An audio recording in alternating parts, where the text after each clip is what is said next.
విజయం సాధించిన వ్యక్తిగా నిలబడడానికి ప్రయత్నించకు. విలువలు తెలిసిన వ్యక్తిగా జీవించడానికి ప్రయత్నించు. ఉన్నత వ్యక్తిత్వం కలిగి ఉంటే శత్రువు కూడా నీకు దాసోహం అంటాడు.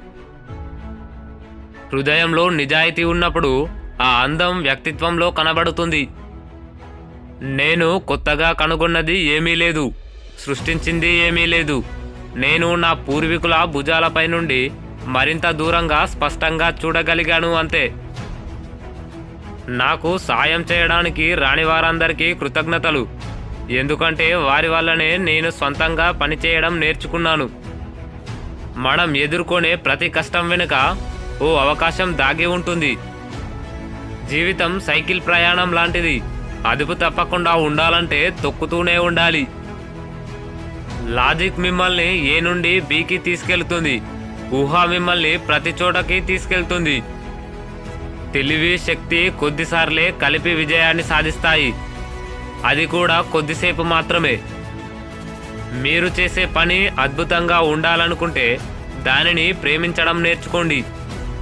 విద్య అనేది నిజాలు తెలుసుకోవడానికే కాదు, ఎలా ఆలోచించాలి అని మెదడుకు ట్రైనింగ్ ఇచ్చేది కూడా.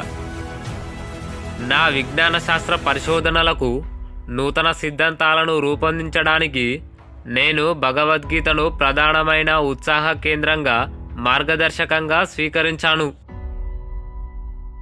తన ఆలోచనలను ఇతరులతో పంచుకోవడం, ఎదుటి వాళ్ళ మాటకు కూడా విలువనివ్వటం అలవర్చుకుంటే జీవితంలో ఒక ఉన్నత స్థానాన్ని చేరుకోవచ్చు.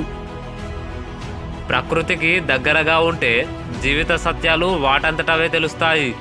సంతోషమయమైన జీవితం గడపాలంటే లక్ష్యాన్ని నిర్దేశించుకోవాలే కానీ మనుషులను, వస్తువులను లక్ష్యంగా పెట్టుకోకూడదు. నాకు ప్రత్యేక ప్రతిభ అంటూ ఏమీ లేదు. నాకు ఉండేది ఉద్రేకంతో కూడిన ఆసక్తి మాత్రమే. ఎప్పుడూ ఎలాంటి తప్పు చేయని వ్యక్తి ఎప్పుడూ ఏమీ కొత్తగా ప్రయత్నించలేదు. శాంతిని బలవంతంగా ఉంచడం సాధ్యం కాదు. అది అర్థం చేసుకోవడం ద్వారా మాత్రమే సాధ్యమవుతుంది. మనం పాఠశాలలో నేర్చుకున్నది మర్చిపోయిన తర్వాత మిగిలిపోయేదే విద్య. కాంతి ధ్వని కంటే వేగంగా ప్రయాణిస్తుందని మనందరికీ తెలుసు. అందుకే కొంతమంది వ్యక్తులు మాట్లాడడం వినే వరకు ప్రకాశవంతంగా కనిపిస్తారు.